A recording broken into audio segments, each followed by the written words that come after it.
Welcome students to your channel Engineering Educators.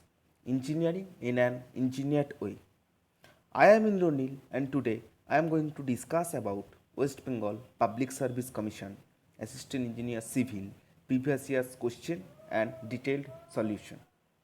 This is the fifth part of this video segment consists of 15 technical questions.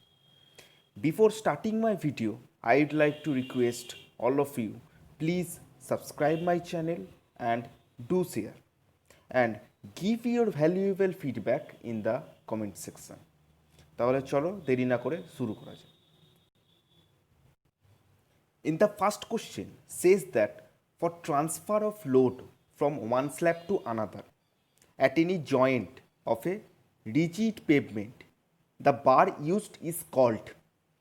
The correct answer for this question is option number A, that means dowel bar. Okay, A will be the right answer. You can see in the right hand side diagram এই যে double বারটা রয়েছে সেটার কাজ কি, সেটার কাজ হচ্ছে to transfer the load from one slab to another at any joint. আরেকটা আমরা জেনে নেব এই টাই বারটা কোথায় থাকে এবং এর কাজ কী. এই টাই বারটা জেনারেলি থাকে হচ্ছে লঙ্গিটিউডিনাল জয়েন্টে. It is placed in the longitudinal joint in a rigid pavement. You can see in the right hand side diagram it is a longitudinal joint, okay, and the tie bar are placed over here.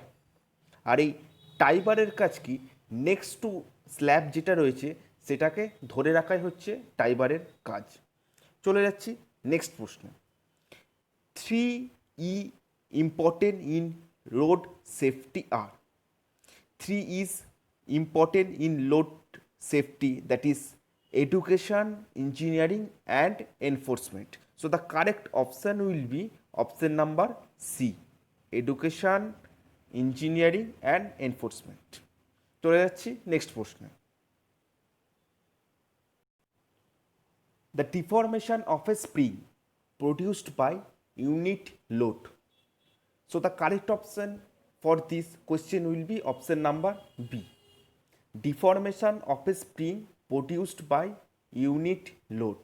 সেটাকে generally বলা হয়ে থাকে flexibility. Flexibility generally F দিয়ে, small F দিয়ে denote করা হয়, ঠিক আছে, যেটা it is the ratio of displacement to load. Okay, delta is denoted as displacement and P is denoted as load. Deformation of a spring produced by unit load. Okay, and another term that is stiffness. Okay, so stiffness is the denoted as K, capital K, and it is the inverse of flexibility. K is equals to 1 by F. তাহলে কে terminology বা ডেফিনেশনটা কি হতে পারে? It is the ratio of load per unit displacement, or it can be also denoted as equals to moment to the unit rotation. Okay, চলে যাচ্ছি next প্রশ্ন. An external corner in brick masonry is called. The correct answer for this question is option number A, quyon. Option number A will be the right answer. Quyon is the right answer for this question. You can see in the right hand side diagram quyon কোন জিনিসটাকে বলে এখানে, external corner in a brick masonry. এটা তোমার একটা brick ম্যাসনারি, এই যে কর্নারটা রয়েছে, ঠিক আছে, এই যে কর্নারটা রয়েছে সেটাকে কুইয়ন বলে. তো চলে যাচ্ছি নেক্সট প্রশ্নে. Negative slack occurs when the least allowable time is greater than earliest expected time.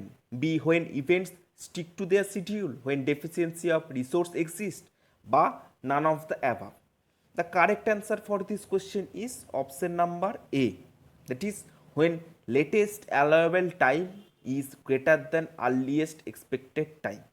ঠিক আছে, তার আগে আমাদের জেনে নিতে হবে what is slack, what is positive, negative and zero slack. ঠিক আছে, এই ফার্স্টে জেনে নেব যেহেতু কোশ্চেনে আছে নেগেটিভ স্ল্যাক। নেগেটিভ স্ল্যাক ব্যাপারটা কি? Negative slack, it indicates the project is behind schedule, meaning thereby the lack of resources. The project is behind the schedule time. That is generally denoted as negative slack. এবার positive স্ল্যাকটা কি হবে? Positive স্ল্যাকটা হচ্ছে ahead of schedule time. So that means there is excess of resources. সেটা positive slack বলা হয়, সেটাকে পজিটিভ স্ল্যাক বলা হয়ে থাকে।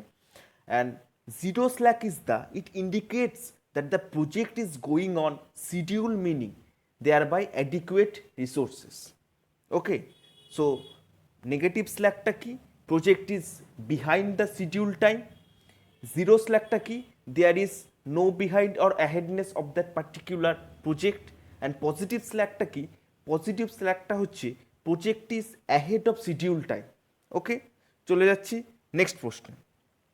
The process of putting the plane table into some fixed position so that a line representing a certain direction on the plane is parallel to the direction in the field is known as। এটা particularly কী দেওয়া হয়েছে, একটা পুরো ডেফিনেশনটাই তুলে দেওয়া হয়েছে। And it is generally known as a orientation in a plane table surveying.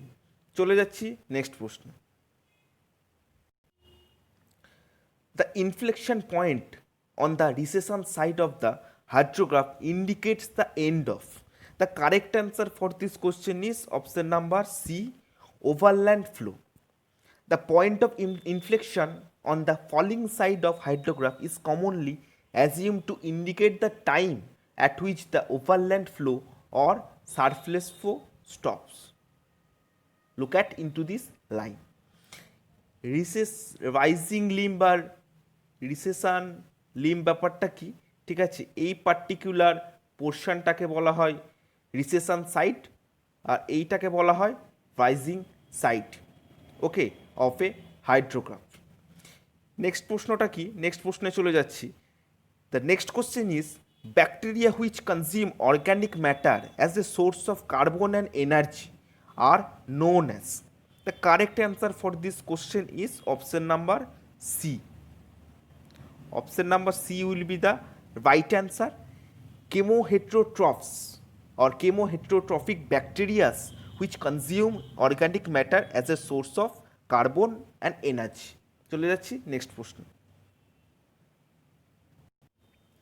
According to Lacey's theory, the silt supporting eddies are generated from. The correct answer for this question is option number C.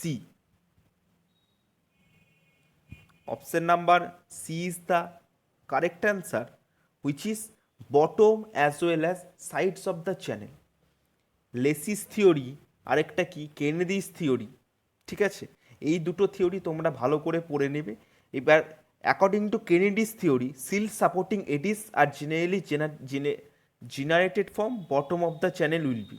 ঠিক আছে, Lacey বললে কি হবে? Lacey বললে হবে bottom as well as sides of the channel. And as per as Kennedy's theories has concern, the correct option for this question will be bottom of the channel. ঠিক আছে, এবার চলে যাচ্ছি নেক্সট প্রশ্নে। Rainfall mass curve shows the variation of. The correct answer for this question is option number D, cumulative rainfall with time. You can see in the right hand side diagram, it is a rainfall data diagram, or you can see, or you can say it is a rainfall mass curve which shows the variation of one side accumulated precipitation with respect to time. That means cumulative rainfall with respect to time. চলে যাচ্ছি next প্রশ্ন। In this question says that a pressure increase of 200 Newton per centimeter square increases of density of water by 0.1%. the bulk modulus of elasticity of water we need to evaluate. Bulk modulus of elasticity কি দিয়ে denote করা হয় আমরা কি জানি? That is denoted as K. ঠিক আছে? K is the ratio of volumetric stress to volumetric strain. ওকে, এবার এটাকে আমরা কি জেনে থাকি? এটাকে জেনে থাকি হচ্ছে K equals to F by A force per unit area, that is volumetric stress, to the volumetric strain which is del V by V, change in volume to the original volume. Okay, stress part, strain part, and the ratio that is denoted as, which is bulk modulus of elasticity. Now this value, pressure increases of 200 Newton per centimeter square. So K is equals to 200 by, and increases the density of water by 0.1%. Okay, so that means 0.1 to the 100. Now we can see the ratio, that is K. By calculating, it will be 200 into 10 to the power 3 Newton per centimeter square, বা এটাকে বলা যেতে পারে কি 2 into 10 to the power 5 Newton per centimeter square. এবার আমাদের কি আছে? আমাদের giga newton into metre square আছে, তাহলে এটাকে কনভার্ট করতে হবে। এটাকে ফার্স্টে এটাকে আছে 200 ইন্টু 10 টু দি পাওয়ার 3, বা এটা বলতে পারি 2 into 10 to the power 5 newton per centimetre square. এটাকে কিসে কনভার্ট করতে হবে? Newton per metre square. তো এটাকে নিউটন পার মিটার স্কোয়ারে কনভার্ট করলে হবে 2 into 10 to the power 9 newton per metre square. Okay, আর 10 to the power 9 newton per metre square মানে কি জানি আমরা? 1 জিপি। তাহলে 2 giga newton into metre square will be the right answer, that means C will be the right answer. চলে যাচ্ছি next প্রশ্নে। The frequency for audible sound in hertz ranges from, the correct option, এখানে কোনো অপশানই correct না, এখানে actually অপশানটা হওয়া উচিত ছিল 20 to 20,000 হার্জ। ওকে, কিন্তু এখানে most appropriate answer or option will be option number C, 16 to 20,000 hertz. Humans can detect sound in the frequency range from 20 hertz to 20 kilo hertz. 1 kilo hertz equal to 1000 hertz. Okay, আরেকটা জিনিস তোমাদের মজার ব্যাপার বলে দিই, আমাদের human air যেটা রয়েছে, ঠিক আছে, হিউম্যান এয়ার, আমরা যখন ইনফ্যান্ট থাকি, বয়সকাল যখন হয়ে যায় তখন আমাদের শ্রবণ শক্তি আস্তে আস্তে কমে যায়। হিউম্যান এয়ার যেটা রয়েছে সেটা যখন আমাদের বাচ্চাকালে যে এজটা থাকে সেই সময় আমরা এই যে 20 কিলো হার্জ এর থেকেও আমরা বেশি শুনতে পারি, সক্ষম হয়। আস্তে আস্তে বয়সটা যখন বাড়ে তখন সেই ক্ষেত্রে আমাদের ফ্রিকোয়েন্সি রেঞ্জটা আছে তো 20 হার্জ থেকে এই 20 কিলো হার্জটাও কমে নামে, এটা 15 to 17 কিলো হার্জে নেমে যায়। ঠিক আছে, যদিও এটা পরীক্ষায় তোমাদের আসবে না, কিন্তু টু গিভ দ্য ইনফরমেশান আমি এটা তোমাদের বলে রাখলাম। চলে যাচ্ছি নেক্সট প্রশ্ন।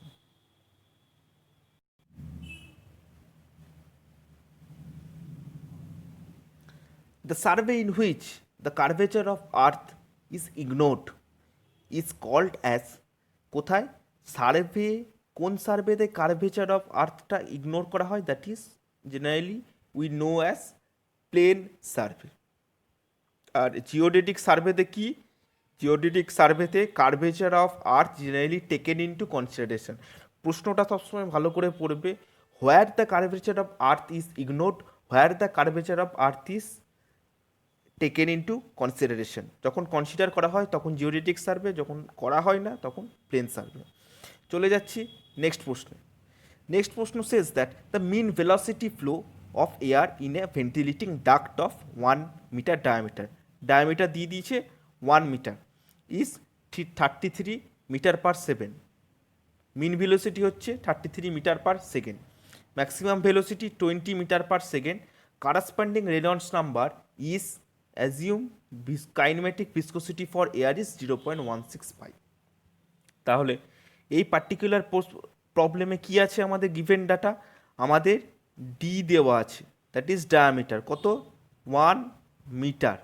ওকে, আর কি দেওয়া আছে, মিন ভেলোসিটি দেওয়া আছে, ভেলোসিটি কত দেওয়া আছে 33 মিটার পার সেকেন্ড। ওকে, আর কি দিয়ে আছে, কাইনেমেটিক ভিসকোসিটি দেওয়া রয়েছে, কাইনেমেটিক ভিসকোসিটি নিউ দিয়ে ডিনোট করা হয়, সেটা কত দেওয়া আছে 0.165। কোন ইউনিটে দেওয়া আছে সেটা আপাতত বলা নাই, ধরে নিচ্ছি স্টোকসেই দেওয়া আছে। আরেকটা কি আমরা জানি, one stoke is equals to 10⁻⁻⁴ metre square per second. Okay, তাহলে আবার আমাদের কী বার করতে হবে, রেনল্ডস নাম্বার, যেটাকে ডিনোট করা হয় আর ই দিয়ে।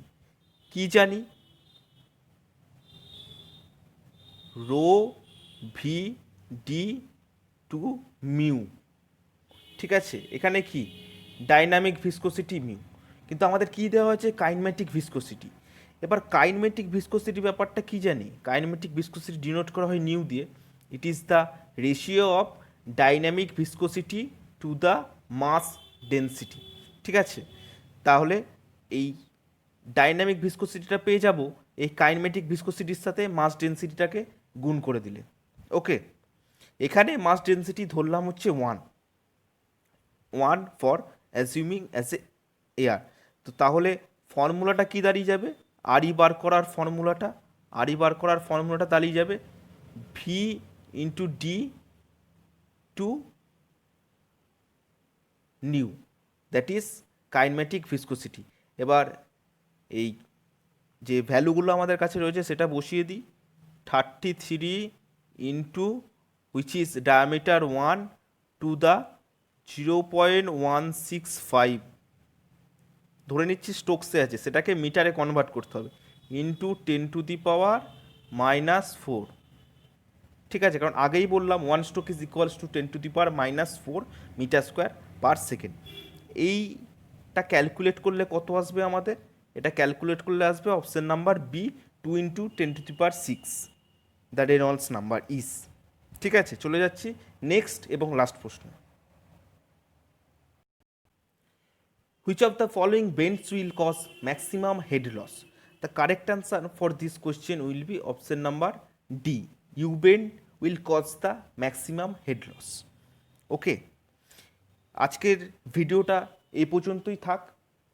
যদি তোমাদের আমার এই ভিডিওটা ভালো লাগে দেন প্লিজ সাবস্ক্রাইব মাই চ্যানেল, আর বন্ধুদের মধ্যে এই ভিডিওটাকে শেয়ার করে দাও, আর তোমাদের গুরুত্বপূর্ণ মতামত আমাকে কমেন্ট বক্সে অবশ্যই জানাও। Thank you for today.